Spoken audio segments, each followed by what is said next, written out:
क्यों 7 भाइयों ने अपनी ही बहन को मारकर उसका मांस खाया। बहुत पुराने समय की बात है। एक गांव में एक परिवार रहता था जिसमें 7 भाई और 1 बहन थी। उनके माता पिता जल्द ही गुजर गए थे तो बच्चों ने भी जल्द ही व्यावहारिक काम सीख लिया था। 7 भाई अपनी बहन से बहुत प्यार करते थे। बहन भी अपनी जान से प्यारे भाइयों का बहुत ख्याल रखती थी। इसी तरह समय बीतता गया और एक दिन जब 7 भाई शिकार पर गए थे, शाम होने को चली थी, तभी बहन उनके लिए भोजन तैयार कर रही थी। जब वो सब्जी के लिए हरी साग काट रही थी तभी चाकू की तेज धार से उसकी उंगली कट गई और खून बहने लगा। पहले तो वो घबरा गई लेकिन खुद को संभाला। उसने सोचा अगर भाइयों को पता चला तो बहुत परेशान होंगे, मुझे उन्हें ये बात नहीं बतानी चाहिए। उसने जल्दी से बहते खून को अपनी ओढ़नी से पोंछने की कोशिश की, किंतु उसे लगा कि अगर भाई ध्यान से देखेंगे तो उन्हें पता चल जाएगा। बहुत सोच विचार के बाद जब उसे कुछ समझ न आया तो उसने अपना बहता हुआ खून उसी साग से पोंछ लिया जिसकी वो सब्जी बनाने जा रही थी। जब शाम को 7 भाई घर लौटे तो बहन ने सभी के लिए खाना परोसा। आज का साग इतना स्वादिष्ट था कि 7 भाई अपनी उंगलियां चाटते रह गए और बोले, बहन आज की साग तो बहुत ही लाजवाब बनी है, ऐसा स्वाद पहले कभी नहीं आया। बहन उनकी तारीफ सुनकर मुस्कुरा उठी। उसने सोचा कि चलो भाई खुश है, यही बहुत है। लेकिन बात यहीं खत्म नहीं हुई। अगली सुबह जब 7 भाई शिकार के लिए जंगल गए तो उसी बात पर चर्चा छिड़ गई कि बहन ने साग में ऐसा क्या डाला था कि उसका स्वाद इतना लजीज था। सब ने तय किया कि आज उसके बारे में बहन से जरूर पूछेंगे। शाम को 7 भाई जल्दी घर लौट आए तो देखा बहन खाना बना रही है। तब बड़ा भाई उसके पास जाकर बोला, बहन तुमने कल साग में ऐसा क्या डाला था कि उसका स्वाद बहुत ही अनोखा था। बहन पहले तो बात को काटने की कोशिश करने लगी, लेकिन बड़े भाई के बार बार पूछने पर उसने बता दिया कि उसकी एक उंगली कट गई थी और उसने अपना बहता हुआ खून उसी साग में मिला दिया था। जैसे ही ये बात 6 भाइयों के कानों तक पहुंची तो मानो उनके चेहरे का भाव ही बदल गया। शाम को जब 7 भाई एक साथ बैठे तो बड़ा भाई बाकी भाइयों से कहने लगा, सोचो जब बहन के खून की चंद बूंदे इतनी स्वादिष्ट है तो उसका मांस कितना स्वादिष्ट होगा। बाकी भाई भी इस क्रूर विचार पर सहमति जताते हुए बोले, हाँ अवश्य ही बहन का मांस बहुत ही स्वादिष्ट होगा। अब 6 भाइयों को बहन का मांस खाने की लालसा जाग उठी, परंतु सबसे छोटे भाई को यह सुनकर गहरी बेचैनी हुई। उसने सोचा कैसे हो सकता है कि कोई अपनों के साथ इतना भयानक विचार करे। तभी बड़ा भाई बोला, कल ही हम लोग बहन को शादी का झांसा देकर जंगल ले जाएंगे और तीर मारकर उसको मार डालेंगे, फिर उसका स्वादिष्ट मांस खाएंगे। सभी भाइयों ने हामी भरते हुए बड़े भाई की बात मान ली, लेकिन छोटा भाई अपने भाइयों की बातें सुनकर बहुत परेशान होने लगा। वो अपनी प्यारी बहन को बचाने के लिए बेचैन सा हो गया। वो खुलकर उनका विरोध नहीं कर सकता था क्योंकि 6 भाई एक तरफ। अगले दिन बड़े भाई ने बहन को बड़े प्रेम से बुलाया, प्यारी बहन तुम अब शादी के लायक हो गई हो। हमने तुम्हारे लिए एक बहुत ही सुंदर और योग्य वर ढूंढा है। आज हम तुम्हें उसका घर दिखाने चलेंगे, तुम तैयार हो जाओ। बहन ये सुनकर बहुत खुश हुई। आखिरकार वो भी अपना घर परिवार बसाने का सपना देख रही थी। वो उत्साह से तैयार हुई और अपने भाइयों के साथ चल पड़ी। रास्ते भर बहन खुश थी,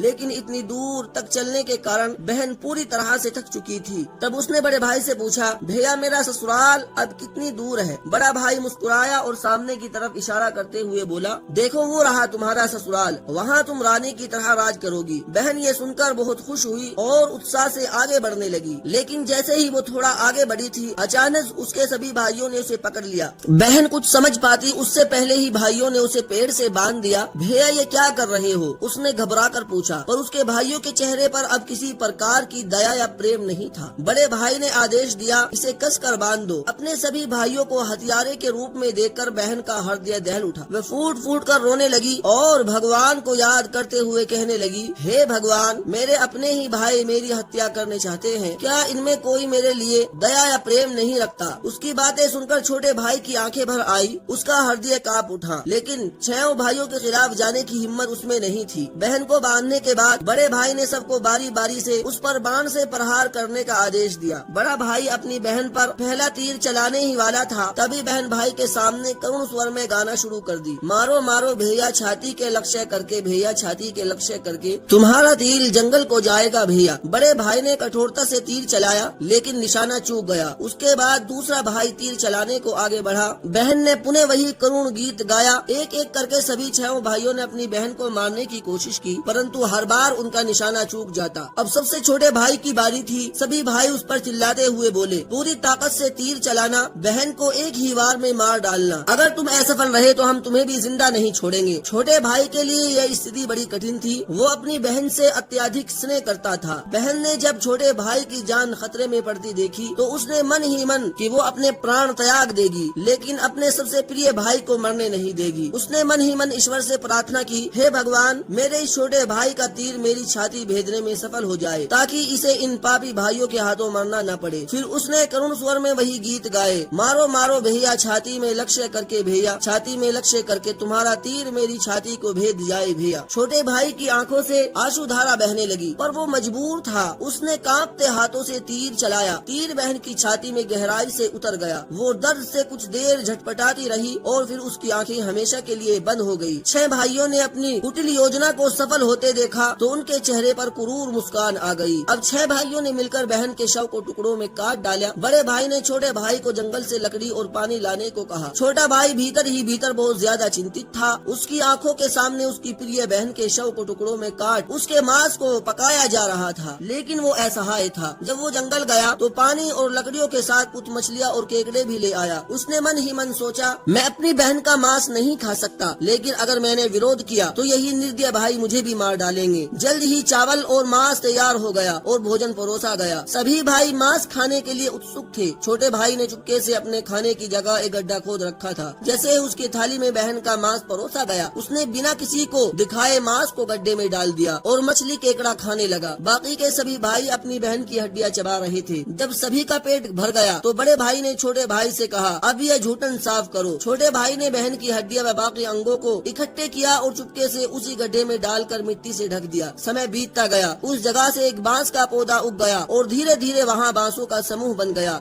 फिर एक दिन एक संत वहाँ से गुजर रहे थे। तभी उनकी नजर बांस के समूह पर पड़ी, जो कि बहुत बड़ी और घनी थी और यह बाकी बांसों से थोड़ा अलग प्रतीत हो रहा था। तो संत ने सोचा, क्यों ना बांस से एक यंत्र बनाया जाए जिससे मैं गांव में घर घर जाकर भिक्षा मांग सकूं। तो उन्होंने एक बांस काट लिया और उसे अपने साथ ले गए। संत ने उस बांस से सारंगी नामक एक वाद्य यंत्र बनाया। वे उसे बजा बजा कर दिन भर लोगों के घर जाकर भिक्षा मांगते और बदले में खूब सारा उपदेश देते थे। एक दिन संत भिक्षा मांगते हुए उसी गांव में जा पहुँचे जहाँ वे 7 भाई रहते थे और अब तक 6 भाइयों का विवाह हो चुका था, लेकिन 7वां भाई अब भी अकेला था। वो अपनी बहन के दर्द को भुला नहीं सका, इसलिए उसने विवाह नहीं किया। जब संत बड़े भाई के घर पहुँचे, जैसे ही उन्होंने आंगन में कदम रखा, उनके सारंगी ने खुद ही गाना शुरू कर दिया, नहीं बजो रे सारंगी, यही है दुश्मन सबसे बड़ा, बड़े भाई के घर नहीं बजे रे सारंगी, दया प्रेम सब छोड़कर रिश्ते में यही दाग लगाया। यह सब सुनते ही बड़े भाई के पसीने छूटने लगे। वो आवाज सुनकर तुरंत भाप गया कि यह तो मेरी बहन की आवाज है, जिसे हम 7 भाई बहुत साल पहले मार कर खा गए। वो सोच सोच कर परेशान हो रहा था कि कहीं अगर गांव वालों को सच्चाई का पता चल गया तो क्या होगा। उसने तुरंत अपनी पत्नी से कहा, जल्दी से योगी को भिक्षा देकर विदा करो। योगी बिना कोई प्रश्न किए भिक्षा लेकर वहाँ से आगे बढ़ गया। उसके बाद योगी बारी बारी से 6 भाइयों के घर पहुँचे। हर बार जैसे ही वे किसी भाई के आंगन में कदम रखते, सारंगी फिर वही करुण गीत गाने लगता। सभी भाई बहुत परेशान होने लगे, इसलिए एक के बाद एक भाइयों ने अपनी पत्नी से कहा कि तुरंत योगी को भिक्षा देकर विदा करो। अंत में योगी सबसे छोटे भाई के घर पहुँचे। जैसे ही योगी ने उसके द्वार पर कदम रखा, सारंगी ने अपनी धुन बदल ली और एक नई मधुर संगीत बजने लगी। बजो रे बजो सारंगी, मेरे सबसे छोटे भाई के घर, मन की बात मन में छुपा कर युग युग से रख रहा है। बजो रे बजो सारंगी, यही है मेरे सबसे प्यारे भाई का घर। यह सुनकर छोटा भाई चौंक गया और सोचने लगा, यह तो मेरी बहन की आवाज जैसी प्रतीत हो रही है। फिर मन ही मन सोचा, नहीं ये मेरा भ्रम है। लेकिन संगीत को बार बार दोहराने के बाद वह अजीब सा महसूस करने लगा। उसने तुरंत योगी को सम्मान पूर्वक अपने घर में बैठने के लिए कहा। छोटे भाई ने योगी का खूब सम्मान और जलपान से स्वागत किया। फिर उसने उससे सारंगी की कहानी पूछी। योगी ने उसे बताया कि यह वाद्य यंत्र एक विशेष बांस से बना है,